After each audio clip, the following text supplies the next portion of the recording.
Welcome to episode 2 of our Minnesota Masterclass. We are going to be running through everything you need to know about all the available licenses in the state of Minnesota in the next application round coming up. I'm your host. I'm Dr. Lucas McCann, CSO of CannDelta.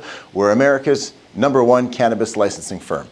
This is our second webinar series out of a multi-part series which will be airing live on Zoom. And in the second part of today's session, after our masterclass, we'll be answering your questions live on air with the rest of our staff. So make sure to stay tuned for that part. In terms of our agenda today, we're going to get started by giving you a quick introduction to who I am and what CannDelta does. Following that, a market update. We're going to discuss our timelines and what we're looking at in the state. We'll talk very quickly about what social equity is, what it looks like, and how you can verify that status. We'll talk about the license types, how to prepare, what are the components of an application, how to apply, and then what are some of the common pitfalls that we see with license applications to the state. And then finally, we're answering your questions live on air. You can drop those into the chat box now. We're going to take those as inventory and answer them in the second part of today's presentation. So, moving on, I'm Dr. Lucas McCann. I'm the CSO and co-founder of CannDelta. We're a regulatory and scientific cannabis licensing firm.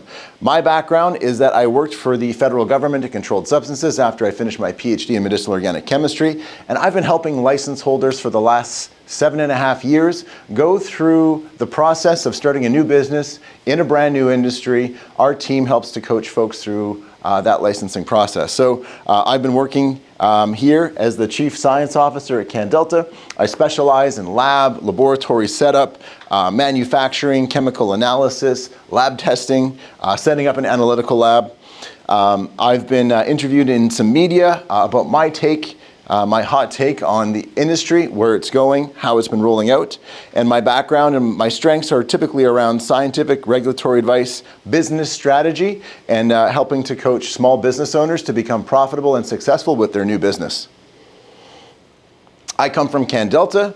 We're America's #1 cannabis licensing firm. We've got a great and talented team of PhDs, MBAs, regulatory experts, engineers, a lot of smart folks who've gone to school for a long time and effectively hired nerds to help you maximize your chances for success in Minnesota's new industry. So if you have questions, again, you're asking a very qualified team to be able to answer those today's break. And we are ready to take your questions too if you want to give us a call after the webinar.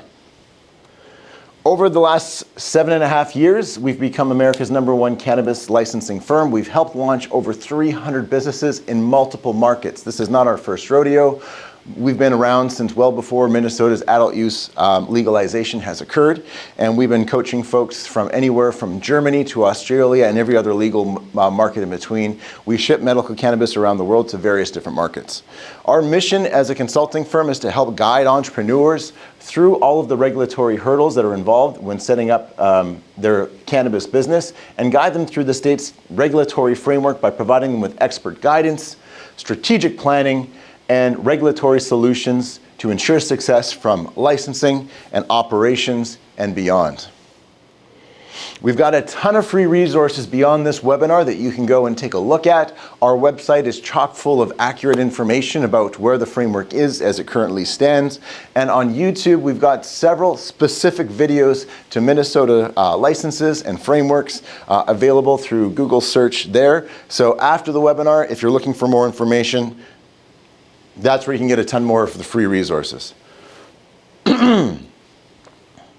Okay, so this is a multi-part webinar series we're doing. This is episode 2 today. We're going to be focusing on the different license types and the components that go into your Minnesota application. So again, we'll be sending out a webinar recording following the airing of today's webinar, along with a registration link for episode 3.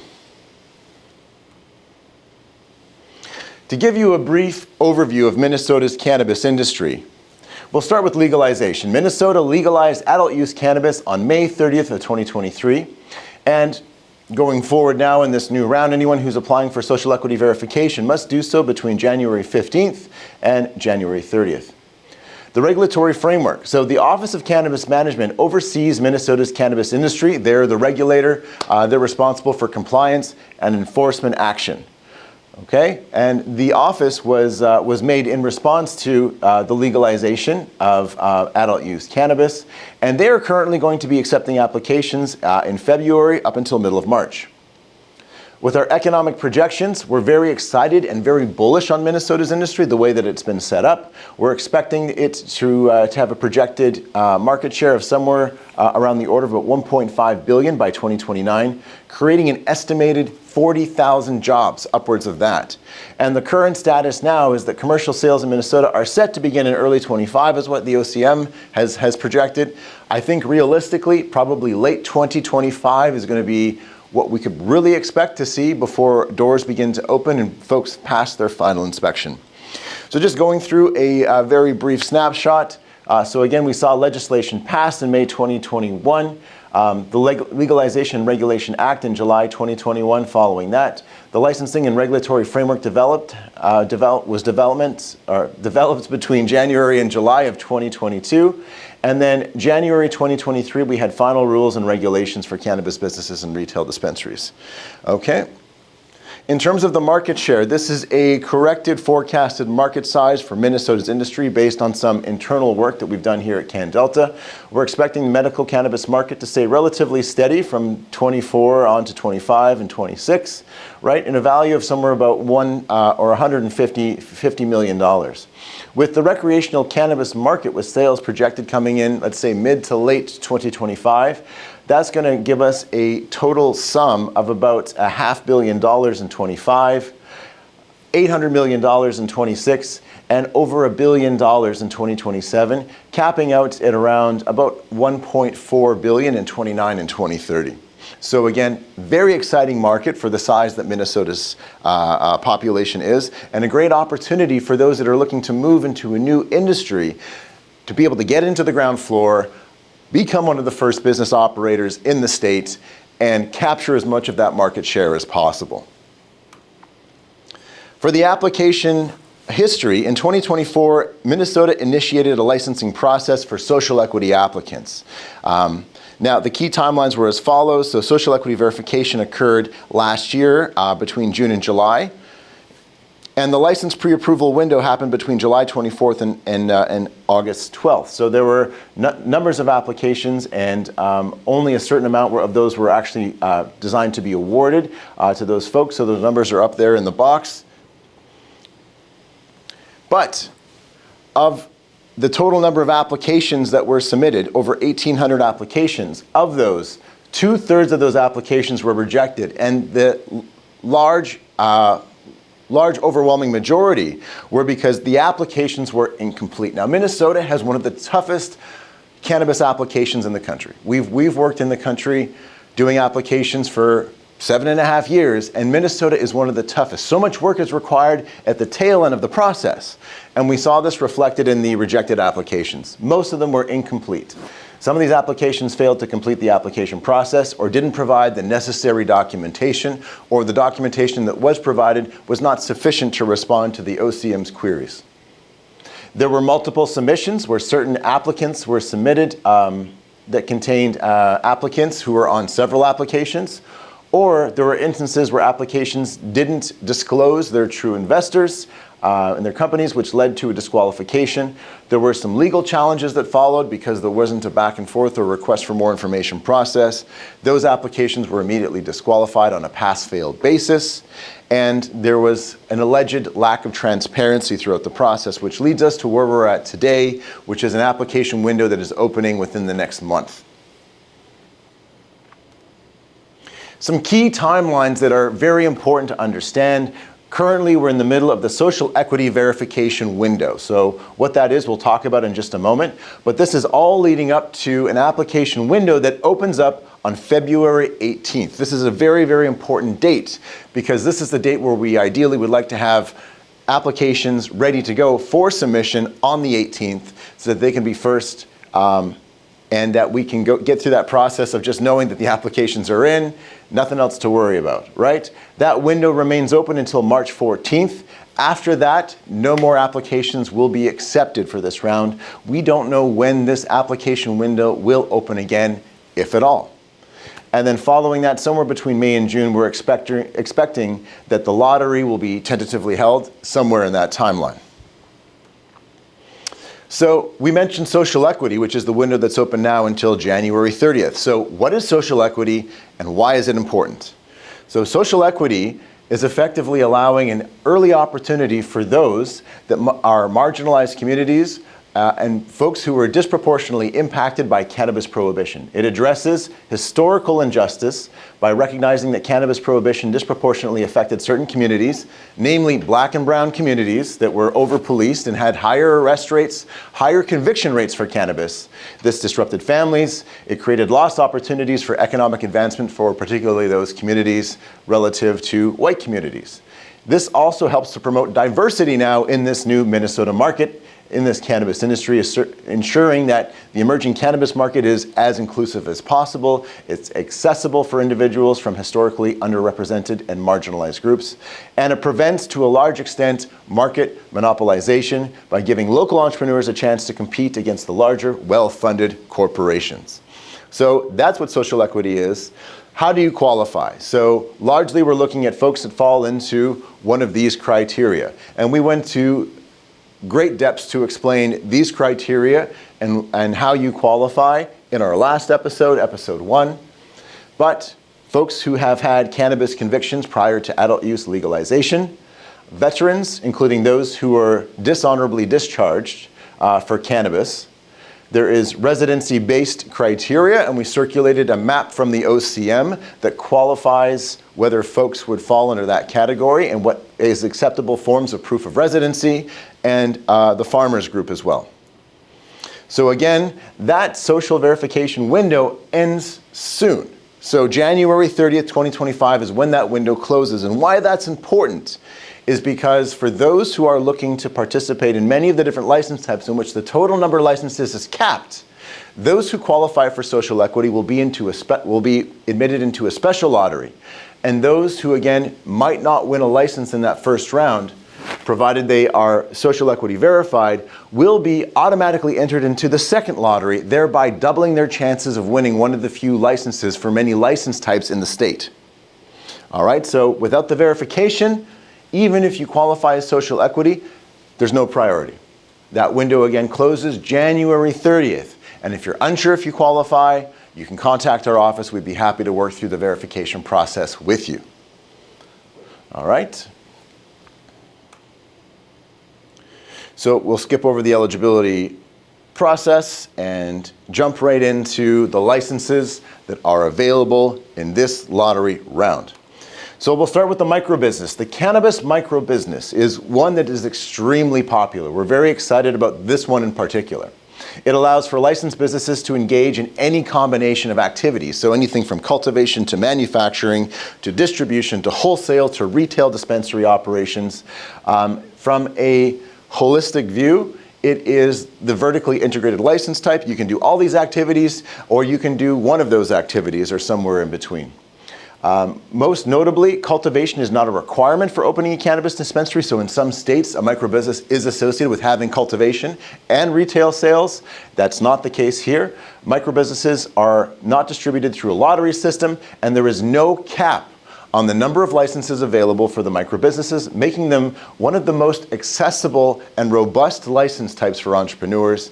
And if you are thinking about applying, the microbusiness license is definitely one that we would encourage you to strongly consider. Okay, this allows license holders to have an event organizer license, okay, but no other cannabis or hemp licenses on top of that. So we're talking about the potential to do cultivation with an indoor canopy space of up to 5,000 square feet.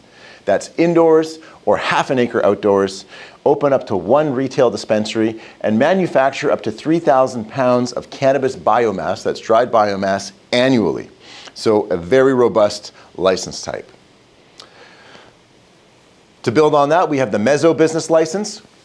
Licensees with this license class can engage in a combination of these activities, but unlike the microbusiness license, these licenses are distributed through a lottery system. They're subject to a cap. So there's a total number of those that will be awarded through the social equity lottery and the general lottery window. These are more competitive. However, having said that, if you are a holder of a meso business license, you can cultivate an indoor cannabis space of up to 15,000 square feet or 1 full acre outdoors and hold up to 3 cannabis retail dispensaries. So again, that's 3 times the size of the microbusiness in terms of its footprint and manufacture up to 10,000 pounds of cannabis biomass annually. Again, that is a lottery, it's capped there.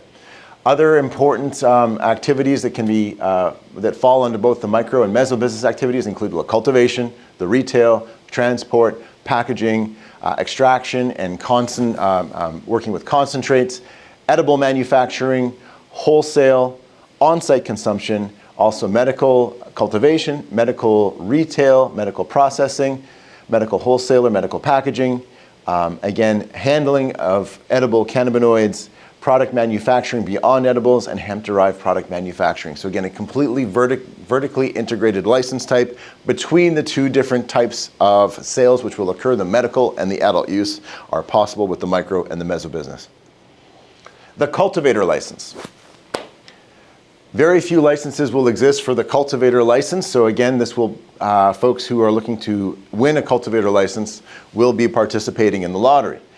This is tailored for those who want to focus exclusively on the cultivation of cannabis. This license permits up to 30,000 square feet of indoor space or up to 2 acres of outdoor.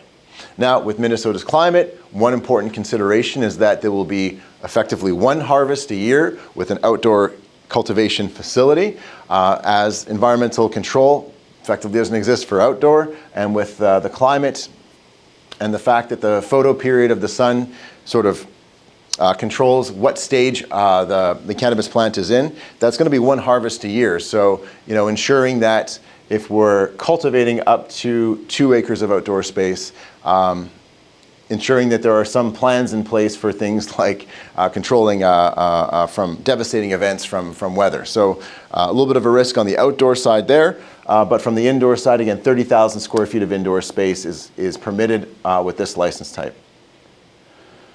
So this is a very, very large scale cultivation type. And again, for those who aren't necessarily looking to be vertically integrated and who specialize in cultivation. On the manufacturing side, the manufacturing license allows business to engage in a lot of the transformation activities. So this can include the processing of raw cannabis into products. So extracting cannabinoids, whether that's through press, ice water extraction, supercritical carbon dioxide extraction, ethanol extraction, BHO, butane hash oil, or any combination of those largely falls under the manufacturer license, but again, this is a non-cultivation license. So those who are focused on those activities would be best applying for the manufacturer license if the capacity for the micro or the meso business license are not suitable.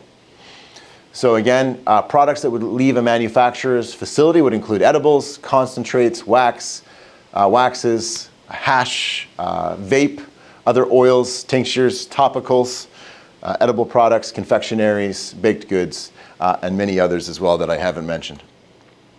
The retailer license is different from the microbusiness license in the sense that this would be those who have a strong focus on opening up several retail locations. The retail license is specifically designed for those who want to focus on the retail side of the industry. It allows these entrepreneurs to open up to 5 cannabis retail dispensaries in the state. Okay, this provides a significant opportunity to establish a robust presence in the market, and unlike the micro and the meso business licenses, it's solely dedicated to the sale of cannabis products, so you cannot be vertically integrated with this license type. It is ideal for those who really wish to concentrate on the retail experience and offer consumers a high-quality cannabis products across multiple locations. Again, micro 1, meso 3, retailer 5.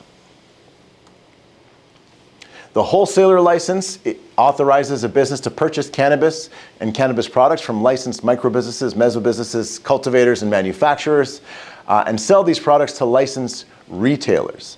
So again, there is some activity that's permitted with wholesaler under the microbusiness license, but for those who have significant infrastructure in place already, perhaps they own a trekking company or a logistics company or a freight company and have an interest in wholesaler, this could be a great category of license to apply for.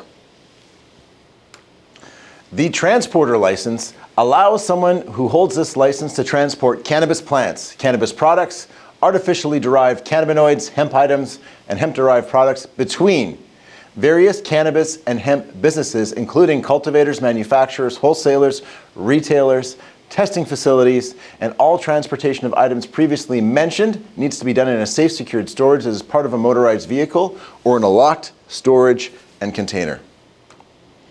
A testing facility is an analytical testing lab that verifies scrupulously that the conditions of the cannabis meet certain conditions. So they will typically be testing for yeast mold bacteria, pesticides, residual solvents, and heavy metals, specifically cadmium, lead, arsenic, and mercury products. Folks who might be best set up to open up an analytical testing lab or a testing facility would be those who maybe already have a strong background in cannabis testing, laboratory testing, analytical testing for environmental, such as air, water, and soil, and have the knowledge, know-how, and staff and SOPs surrounding the use of many of the analytical equipment instruments that are required to operate such a facility, such as an HPLC, HPLC-MS, ICP, ICP-MS, and others. The event organizer is a cannabis event organizer or host that likes to feature cannabis as the main staple of a particular activity or event. These events can last up to 4 days, and organizers will still need to secure a local approval for any required permits from authorities. The delivery service.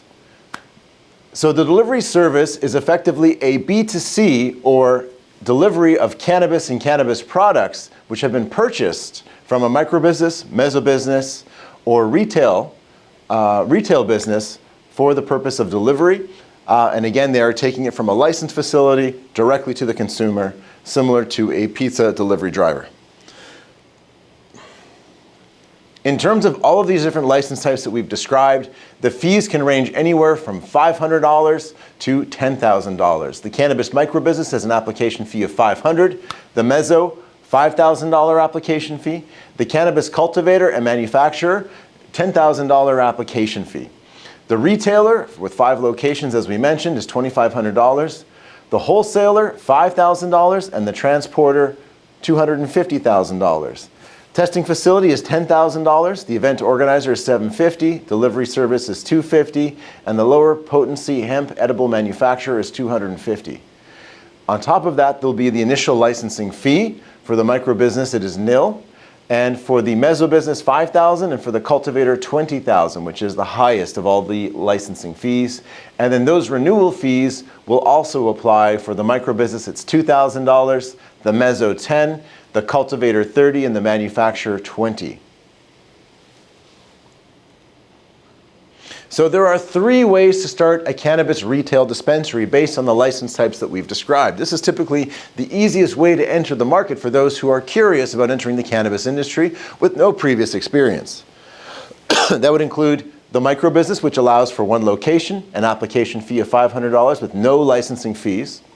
The mesobusiness, which allows you to open up to 3 cannabis retail dispensary locations, has an application fee of $5,000 and licensing fees of $5,000 once that's been awarded. And then the retail license, which allows operators to open up to 5 retail dispensary locations, has an application fee of $2,500 and licensing fee of $2,500. In terms of the license application itself, what does that look like? So Minnesota's cannabis licensing application is probably one of the most difficult applications to submit in the country. It is based on the lottery system and has an extremely high barrier to be able to participate. We saw this as evidenced in the last round, where 2/3 of the applications that were submitted to the state were rejected for incomplete applications, or for having multiple application submissions, or investors that weren't declared on the application. In terms of the requirements, the initial requirements include entity and individual disclosures, an operating plan, business plan, diversity plan, social equity verification, but property is not required. However, there are many specifics that speak to how the location will satisfy the regulations laid forth by the OCM. And again, these are evaluated on a sort of a pass-fail basis to be able to enter into that lottery, and the selected applicants may be contacted to submit additional information or supporting documents prior to licensure, but have a very short window to do so. So submitting an incomplete application is not necessarily setting yourself up for success to do well in this window. So of the components for a Minnesota cannabis license application, we'll look at some of the general business information. So applicant information, this includes the business name and the structure. The tax structure, like an LLC or a certain corporation from Section 342. So a principal office address and mailing address is required, even though a site is not required. We'll need information for the primary contact, such as the name, phone, and email. And typically the office will communicate with applicants via email, so ensure that it is an email address that is regularly monitored. The ownership structure, so that will include the list of all owners, their percentage ownership and roles, and that can include investors. There's no real such thing as silent investors in these applications. We want to be declaring everyone. The organizational chart, which shows the key personnel and their responsibilities, and then the signed consent forms for background checks, because the background checks are a key part of this application process. The business plan is one of the more robust sections for the application required for licensure, which includes an operations description, which ultimately is a summary of business activities such as cultivation, manufacturing, and retail under a single license, marketing and sales strategies for both medical and adult use cannabis, a financial plan, which includes disclosures about your financial ability to operate, so that include bank statements, letters of credit, and other sources of funds, such as letters of investment from investors, and then projections for income and expenses. Further, there's some compliance attestations from Section 9810 that have to be included, statement of adherence to Minnesota's cannabis laws, rules, and regulations. Facility plan. So the components of a Minnesota cannabis license don't require an address or a secured facility, but there is what is required, or what is required is a facility plan, which includes some important components of layout and design. This would include highlighting spaces like cultivation, processing, and retail, and describing how those spaces will satisfy the regulations. They want to ensure that applicants have a strong understanding of what it is they're committing to and how they intend to satisfy the regulations that are listed in the regs. So again, describing how the security features will be laid out, the kind of security hardware which will be implemented, visual surveillance versus access control versus intrusion detection should be clearly laid out. And the equipment placement and diagrams describing, generally speaking, what these features will look like and how they will be placed will provide a very, very important context. We need a description of environmental control systems and how the applicant intends to satisfy the requirements surrounding components such as HVAC and odor control. And then finally, energy usage reports, if cultivating or manufacturing, are going to be key parts of the submission.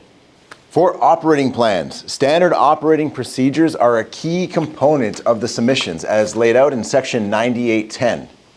So when applying for cannabis-related licenses, applicants actually need to submit detailed SOPs covering critical areas like security, inventory management, and the health and safety sections to show that they are prepared to operate in compliance with the state laws. These form a key part of the application process and demonstrate the applicant's readiness. Further to that, it can be somewhat easy to submit SOPs that are very onerous and over-compliant. However, it's very important to walk a fine line because committing too high on the regulatory side will interfere with business operations and make administrating and reporting tasks way too onerous to operate the business in a way that's actually successful and profitable. So while many statutes don't explicitly require every single SOP to be completely finalized before submitting the application, they expect applicants to provide a comprehensive operating plan which includes detailed policies and procedures about how they'll meet the minimum level of compliance under the regulations. So under the Minnesota statutes 342.13, the operating plan must accompany the application, including details of procedures for compliance, security, inventory control, and other critical aspects of the business. This requirement implies that the majority of SOPs must be prepared and submitted up front, and the statute also allows for additional requirements to be imposed by the OCM, meaning further SOPs might be needed for post-approval. So again, yes, SOPs are required in the application, but the level of detail depends on the license type, and additional SOPs or revisions may be requested during the review process or after licensing. So in terms of some of the components for SOPs that are required, security and inventory control, so in layman's terms, how the facility will ensure the physical security of the premises and prevent unauthorized access, procedures for tracking and managing cannabis inventory to prevent diversion or also inversion as well from illicit sources. Employee training, SOPs for training staff in compliance to state laws, and topics like security protocols, cannabis handling, and preventing the sales to minors. Waste management, procedures for the proper disposal of cannabis and cannabis-related waste. Transportation, how cannabis products will be securely and lawfully transported, including chain of custody documentation. Health and safety, measures to ensure employee and consumer safety, including compliance with workplace safety standards and procedures for handling and reporting product contamination or recalls. Record keeping and reporting, SOPs for maintaining records of sales, inventory, and compliance records, and how the applicant will comply with the required state reporting systems. Cultivation or manufacturing, if applicable, include detailed plans for cultivation such as pest control, nutrient use, or manufacturing process like extraction and packaging, and compliance with local ordinances such as meeting the how the operation will meet the zoning requirements such as odor control and perhaps even noise control at their facility. So again, this is from statutes 342.13, subsection 3, specifically emphasizes the inclusion of operating plans as part of the application. While it doesn't list every SOP by name, these categories align with the broader state of the industry standards for cannabis regulation. A cultivation plan for those that are going to be cultivating. So for indoor or outdoor, we'll need operational plans as laid out in section 9810 again, which is a description of the canopy size and layout, pest management and water usage, as well as seeds and plant sources, identifications of vendors or sources for seeds and propagated material. The manufacturing plan also includes product types and volumes, description of the intended products, concentrates, edibles, topicals, and other cannabis products, production schedules and anticipated volumes, sanitation procedures, so details on cleaning and maintenance of the manufacturing equipment which you intend to use to help maintain the health and safety for all those consumers of the cannabis products, and ingredient sourcing, so documentation for sources of cannabis and non-cannabis inputs such as, let's say, flour, sugar, water. Retail plan, so customer experience plan, description of retail space, layout, and design. Methods for customer age verification and security. And then for on-site sales and deliveries, SOPs for pre-orders and deliveries, and procedures for managing customer data securely. The security plan should include a list and description of how the application and the operation will maintain a secured premises and prevent unauthorized access. So that includes a description of the video surveillance and alarm system tools, lighting and fencing, if outdoor cultivation is going to be included, access control descriptions, so the measures for limiting access to certain areas, employee identification systems, and for transportation security protocols for secure transporting cannabis products and ensuring chain of custody. All of these will also need to report on record keeping and reporting. That can include, for example, financial records, income and expense logs, cash flow diagrams, employee payroll, inventory management, so batch tracking and waste reconciliation, as well as any software that would be used to link up with state track and trace system, retention policy, and the retention of records for at least 3 years for financial and operating activities.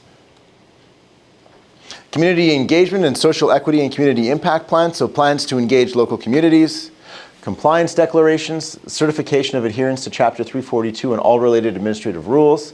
is a statement of understanding that non-compliance may lead to revocation of the license. Licensing fees and supplemental documentation, so payment of non-refundable fees, proof of compliance with local zoning requirements and property ownership or lease agreements for the business premises. And again, this references are being pulled for the following sections. So general licensing, operating plans, cultivation, manufacturing, retail, and security were pulled from these sections of the regulations. So the 6 easy steps of opening up your facility include the initial application. So submitting the application, including your business plan, security plan, your SOPs, all the documents we've described. Once you win a lottery, you'll be issued effectively a provisional license to be able to submit the conversion documents required to finalize the operations, which include a complete set of the SOPs, start to conduct the zoning check at this point on the proposed location, and engage with municipal authorities to secure the necessary support for the business. That will lead out to the build out, which is constructing the facility and installing security and connecting with supply chain vendors. Now, the most crucial step will be the final inspection, which is required to, you're required to receive a pass on the final inspection to ensure your facility meets all the requirements before you can finally open up your doors, pat yourself on the back, and can begin conducting transactions. So again, the initial application will go through either 2 steps.